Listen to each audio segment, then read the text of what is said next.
What is going on, Sundance 2022? My name is Ian Orefice. I'm the president and COO for Time and Time Studios. Could not be more excited to be here with you all. Unfortunately, it's not in person, but still incredibly lucky and fortunate to be here with everyone virtually. We are here to talk about, and I'm biased. Let's just get that out of the way. I'm biased because Time Studios is involved with the project. I think it's the best project that's come out in a very long time. And more importantly, these two directors and another very special guest that we're going to talk through Jeen-Yuhs today. Could not be more excited. I want to introduce everyone that we have here. Let's start with the two directors that are bringing this unbelievable epic project out into the world. Coodie and Chike. What's going on, guys? Thank you for being here. Oh man, thank you. Like you said, and we wish we was in person, but you know, everything happened for a reason. So we're here now, and I'm happy. For sure. And also want to introduce Jay Ivy, who has his own accolades outside of this project that are wildly impressive, but was instrumental for Jeen-Yuhs from a writing perspective. So what's going on, Jay? Thanks for being here. Man, thanks for having me. Great to be here. What up, Sundance? What it do? So for everyone, I hope you watched and were able to experience the first film of Jeen-Yuhs, a Kanye West trilogy. And the structure of this project is 3 different feature films. And again, I hope everyone got a chance to see it. And if not, you will see it soon in theaters on February 10th, and you'll see it on Netflix on February 16th. Coodie and Chike, this is a project that is 21 years in the making. I just want to start here. What does this moment feel like for you guys? You started this journey more than 2 decades ago, and your film just premiered last night, your first film in Sundance. What's going on in your minds right now? Oh man, it's incredible. It feel great. You know, this is you know, I give it all up to God. You know what I mean? This is definitely God's work, you know, to have a vision, even to film Kanye and God giving me that vision, and, you know, for me to even meet Chike and Jay Ivy and, you know, my team and of course you, and you know what I'm saying, and going into time and making this project happen. I'm energized. I'll say that. DK, what about you? Yeah, I mean, you know, we make films to make impact, and so for us, the excitement is to see the type of impact our film will make, and that's just, you know, I can't wait to see how people respond. So I think that word impact is super important for Time and Time Studios. It is our #1 value. How do we make impact in the world? How do we produce and be fortunate enough to work on projects that truly move the world, right? Our mission is storytelling that moves the world. And I wanted to do, first choice would have been in person, but since we couldn't do that, I wanted to make sure where I was coming from and where Time was coming from was a special place. So everyone watching right now, you're inside the Time and Time Studios headquarters in New York.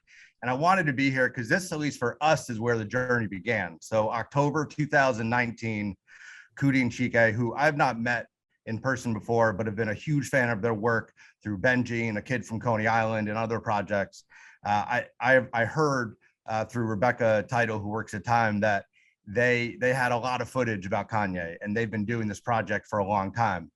And we're interested. So Coodie and Chike come into our office exactly where I'm standing right now. And he's got a duffel bag with him. And I'm thinking, oh, that's cool. He probably just came from the gym. He then opens up his duffel bag and pours out 2 decades worth of mini DV tapes and says, this is what I've been doing for the past 2 decades. I've been capturing through his lens the journey of Kanye, the journey of hip hop from Chicago to New York, and really Coodie and Chike's journey too. We, as I hope you saw last night, fell in love with the project and the mission, and really fell in love with Coodie and Chike. And I'd like to go back way further than October 2019. Coodie, talk us through the beginning of what made you have that belief and that faith to start filming 21 years ago. Well, I'll start with, like, you know, I was doing stand-up comedy in Chicago. Bernie Mac was my mentor, the first person to bring me on stage. And then from that, this guy named Danny Sorge asked me to host this public access show called Channel Zero. So I started doing that, and I just started falling in love with the reaction that we would get when we would air it on public access. We would go to barbershops and put a tape in, and people would go crazy.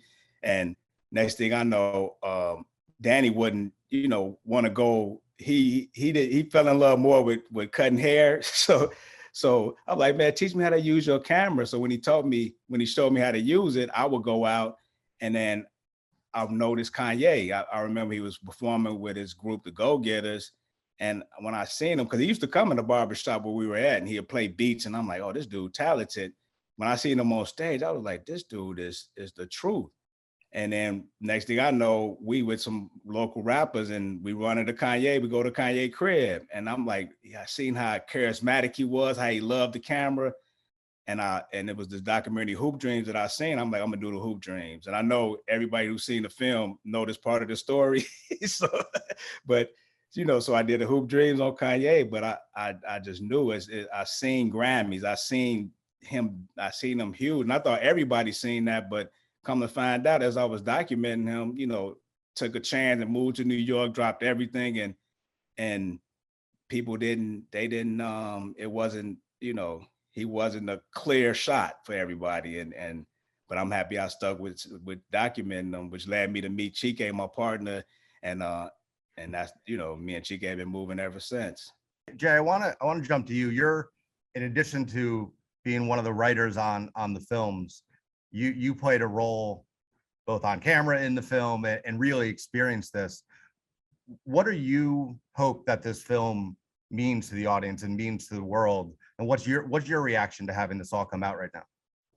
Yeah, well, first, I think the timing is perfect. And one of the main things that we talked about, people pulling or drawing from this film is realizing that we're all a genius, and this is all ordained. This is all, like one of my favorite quotes is of Coodie's is, God directs our videos.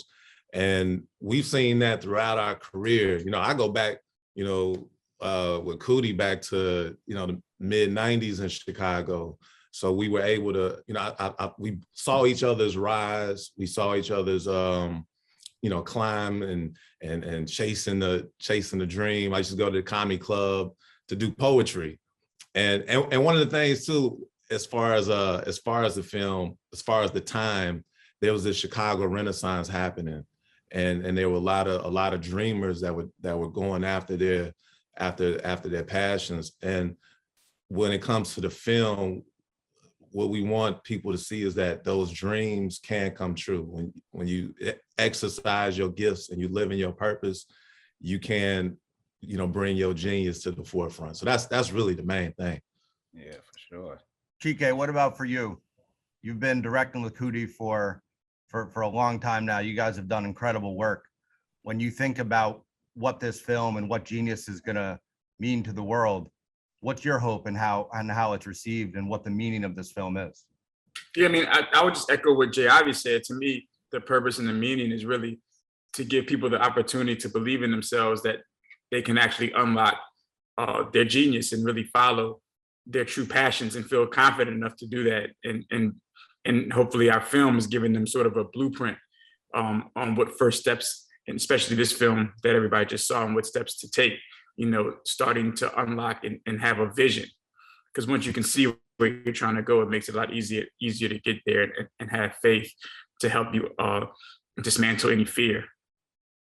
Part of what's so inspiring for me, and again, I just want to reiterate, it is impossible for me to be unbiased in this conversation, given how big of a fan I am for these two, and also Time's role in producing this project. But one of the things that really struck me was how inspirational the film is. And it's on two different levels. One is on Coodie and Chike having this dream and having this passion. I think a lot of people have an idea to do something great, but aren't necessarily ready to commit this long of time, this much devotion. And that to me as a producer and just a human is incredibly inspiring. And I think that also relates to what you see through Kanye, specifically in this first film. And for those that saw that last night, or for those that will see it, it's some of the most special raw footage of someone trying to defy how the world perceives him to accomplish what he believes and what he knows is his future. And Coodie, if you don't mind, just take us through what it was like to be there as Kanye, now Ye, was walking around Rockefeller when no one would give him the time, was in the streets of New York trying to prove that he was what he believed. What was that like to witness? I mean, at first it was inspiring. inspiring for me as well, to see that drive and that belief that he had in himself. I know that it, see, the one thing about Kanye is that, and the Kanye that everybody know now is that I became to love this dude. You know what I'm saying? He became a brother to me during this whole experience of filming, and we building, and so it was more than just filming. It felt like, tell you the truth, I don't even, and I can't believe it too, because I thought Kanye had a crazy work ethic. And then watching this film, I'm like, oh, I had a crazy work ethic too, but it seemed like we was just having a ball. We was just kicking. I was happy to be in Def Jam. I'm like, yo, I'm in Def Jam. Oh, they go Dame Dash. Oh my God, they go, so I'm just excited. And when we went on the stage with Jay-Z, I'm just like, oh, we in Chicago, I'm on the stage. But it was great. It was amazing because, when they brought Kanye out, I just like, because, they didn't want me to film. Like, it was a whole thing about that. I'm like, you know what? As soon as they said, I don't even know how I thought it, because I do know how I thought it was God. He like, yo, pick the camera up now and go. And I picked the camera, I just went on the stage like, okay, they got to kick me out, whatever, because I'm going to capture this. And I didn't know what was going to happen. I didn't know Dane was giving the chain or anything, but it was all God just like leading me. And I just followed that lead. And that happened throughout the whole film. And you will see that in part 2 and part 3, all the way to the end. I'm just following, and Chike and Jay Ivy, all of us have just been following this passion and this love for our purpose in life, and it's going to show in these films for sure. If it's cool, I'd like to geek out on the process for a bit. How many hundreds of hours of footage did you capture?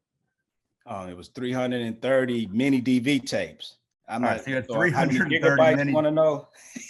So you had 330 mini DV tapes. Again, they were sitting on that table October 2019, and now they're in Sundance. That's a crazy. Well, actually, it was, that might have been, when I poured that out, it might have been like 700 hours. Really? Like, you got to realize, I've been filming Jay Ivy journey.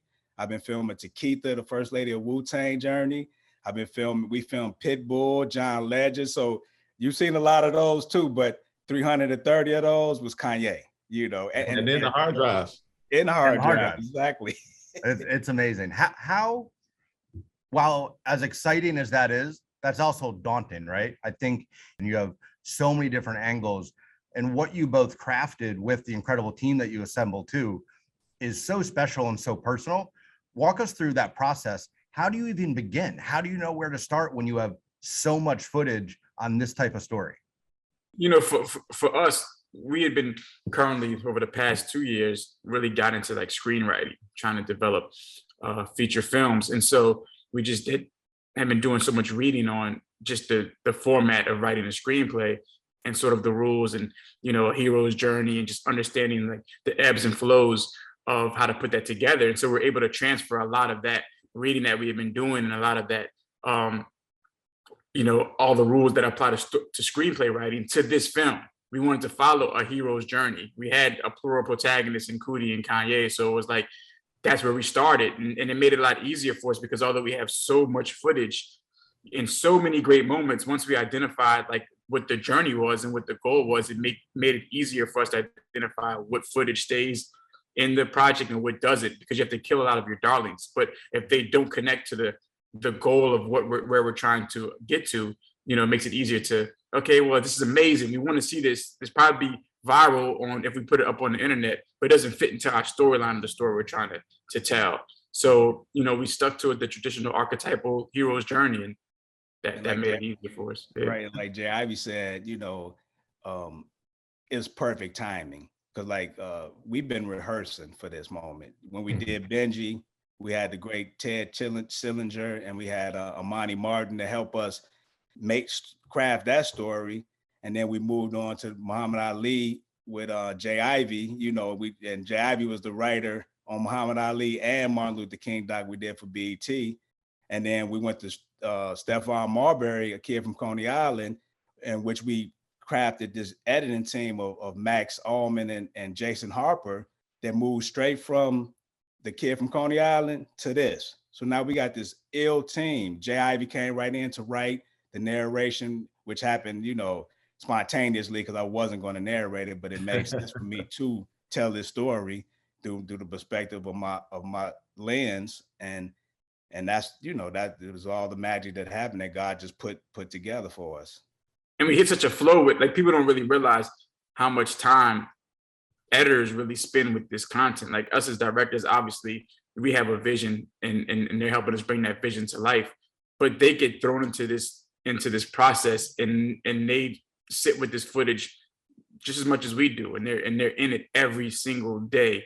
So, kudos to the editors, and they did an amazing job. And I just think they often are too much in the background, especially on docs. Yeah. And Byron, assistant editor too, real quick. Yeah, we got to get to our assistant editor who really combed through all of that footage, and found the magic moments. And every time we needed something, okay, we need a story here, Byron will find it because it was there. It's amazing how that was happening. That's one of the elements of this project that I think it makes it so unique. When you talk about some of the classic documentaries that have happened in the past, a lot of them are reliving the moments from the past through talking heads. You sit down, the best people in the world, and you do the best interviews with the best cameras, and you revisit the past by talking about it. This film, in my opinion, plays out exactly like an actual scripted movie would. There are no talking heads. You're living in this real verite footage, and Coodie, with you end up being the narrator of this journey. It's the most unique perspective anyone could ever have because it's a unique perspective of one. So for you and Jay, when you're really spending time writing this, how do you find your voice to tell that story? Because you're both an objective filmmaker and you're also the person that are bringing us all through it. What was that process like to find your voice in the actual words? I would say first, God wrote it. Like you said, it's a documentary. We just looking at the footage and the story is telling itself. So God wrote it, but as I'm telling the story, because I'm there, like, okay, then J.I.B. would just put the writing in it, the words that, because he's a wordsmith, he's nominated for a Grammy, right? For spoken word. And Jay just came and Max and Chike as well. We all was instrumental in creating this storyline, so but J.I.B. just put the stank on it as Chicago, Jay. Yeah, and one of the phrases that kept popping up in this process, one of the phrases that we love to hear was, we cracked the code. When we heard crack the code, that meant we had a breakthrough. So when the idea came up, and Jason Harper, the editor, I believe, was the first one to say, man, Coodie, you should be the one to narrate it. So when that code was cracked, that really just opened up the floodgate to, okay, now we know where we're going, and let's just navigate and figure out a way to the destination. So it turned to we had a lot of conversations. It was a lot of conversations. It was watching footage. It was reading books like Raising Kanye by Mama West. It was a lot of just building and trying to find a philosophy, making sure Coodie's voice was authentic to the story, making sure that we were being true to Coodie's story, to Kanye's story, true to history. And from there, we just, we let God, we just let God cover and guide us, and that's how we got here. And we knew we couldn't put no words in Kanye's mouth. You know what I mean? We couldn't say Kanye thought of. We just had to tell the story how we could, and I know that people gonna see a side of Kanye they never seen before, and they're gonna fall back in love with him if they wasn't. He's loved by many, but those that got something about him, they're gonna love him even more after seeing this. Chike, there's something that we've talked about a lot. Kanye is obviously a very well-covered human, perhaps one of the most well-documented person in the history of the world, or talked about. Yet Coodie was able to capture something different. And his camera, you said this many times, that Coodie's camera really represented empathy and represented a different viewpoint. What do you mean by that? I mean, even within my personal relationship with Coodie, there's a certain thing that he brings out, and I see him around other people. There's something he brings out in you. Like, it's almost like a sense of accountability. Like, you can't not be you in front of Coodie, because you'll probably feel awkward. You know what I mean? So, and just going back to their relationship, Kanye, to me, when he's around Coodie, is 100% himself. You know what I mean? Like, and the thing about it is, it doesn't change from the beginning to the end. You see this side of Kanye when Coodie has the camera in front of him. It's a whole nother. And I don't think it's Coodie's camera. I think it's just Coodie, and Coodie's able to access a side of Kanye where there's a certain comfort level that Kanye has with Coodie, certain vulnerability, and that's what Coodie's, because Coodie's camera is connected to Coodie, his lens gives us insight into that vulnerability, you know. And I think, you know, you'll see it in the first film, you just saw it, but in the other two films, you'll even get a greater appreciation of it as you see the contrast and juxtaposition of Coodie's camera versus the media's camera. It's love, like to Chike's point, like Coodie represents love. So that's what everybody can't help but feel that love and can't help be authentic to themselves. And that's what, when you see the smile, when you see Coodie smiling, you forget the camera's there. The camera is not even there. It's Coodie there with all his love, and that's what you really. Because Coodie's intention is always just pure. You know what I mean? He only has the best intention. He only wants to cover the best side of you. You know, he's only going to film the best. If he sees things that doesn't feel comfortable to film, he's not going to film it. You know what I mean? He's so opposite of what we're used to most people trying to capture on camera.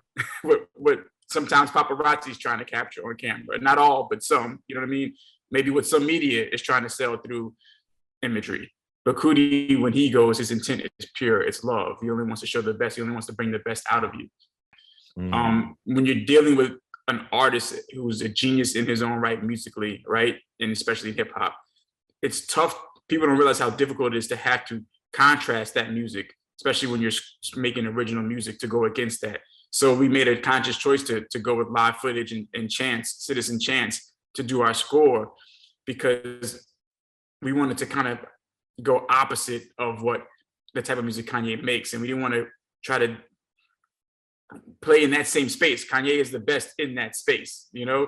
So I think our musical choice, there was a lot of intent in the decisions that we made to work with those two people because of the sound that they're able to generate for our underscore. I think there's a lot of intent. People are gonna, when everyone sees all three films, you realize there was so much intent in every frame, and the music, to your point, played such an important role. We have a few minutes left. I'd like to go around the horn here. Start with Jay. Favorite film and favorite scene in the film? Oh man, see, I don't want to be biased. You know what I mean? I don't want to be biased. But it's this one scene, man. Well, no. There's two.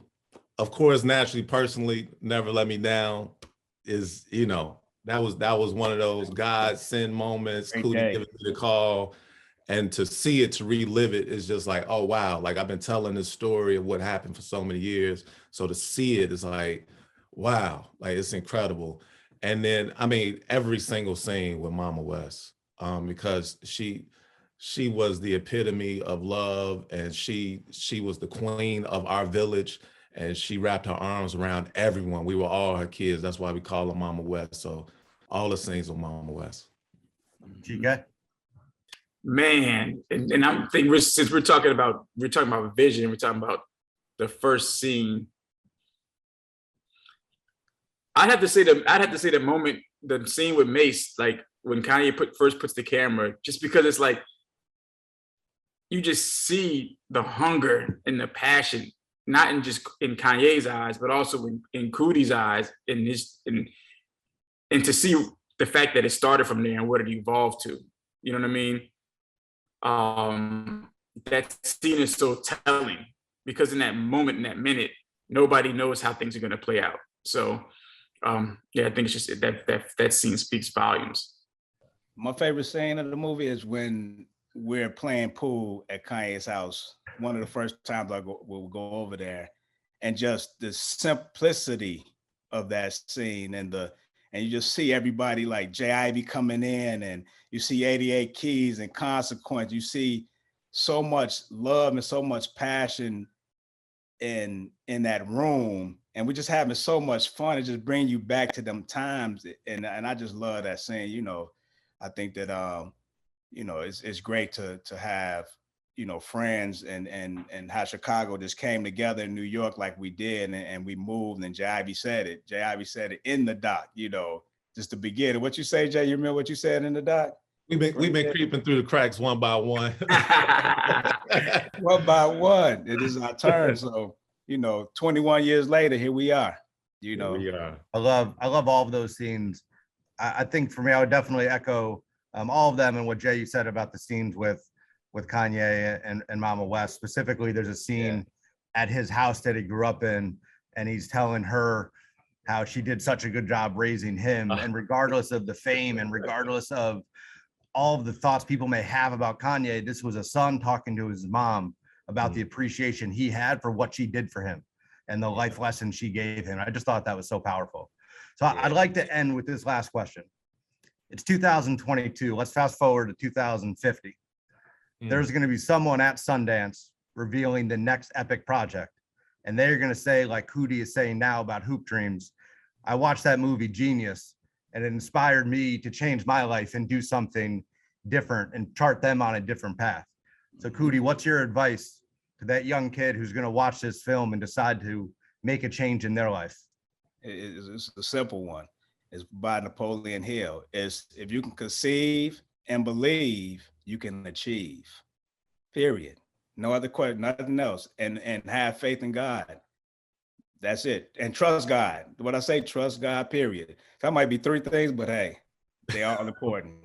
We'll take them. Coodie, Chike, Jay Ivy, I want to thank you guys so much. Everyone at Sundance 2022. Hope you all are doing well. Thank you for being here. Thank you for watching Jeen-Yuhs. For everyone that gets to experience this film, tell your friends about it. On a personal level, I also want to thank you guys. It's the most special project I've ever had the chance to work on. For everyone at the Time Studios, the entire team. There's obviously 3 people on this call right now, but there's more than 50 and 60 people that worked on this project, and it was a huge team effort. So thank you guys for everything, and I hope you all enjoy the rest of Sundance 2022. Thank you, Ian, and thank you, Tom.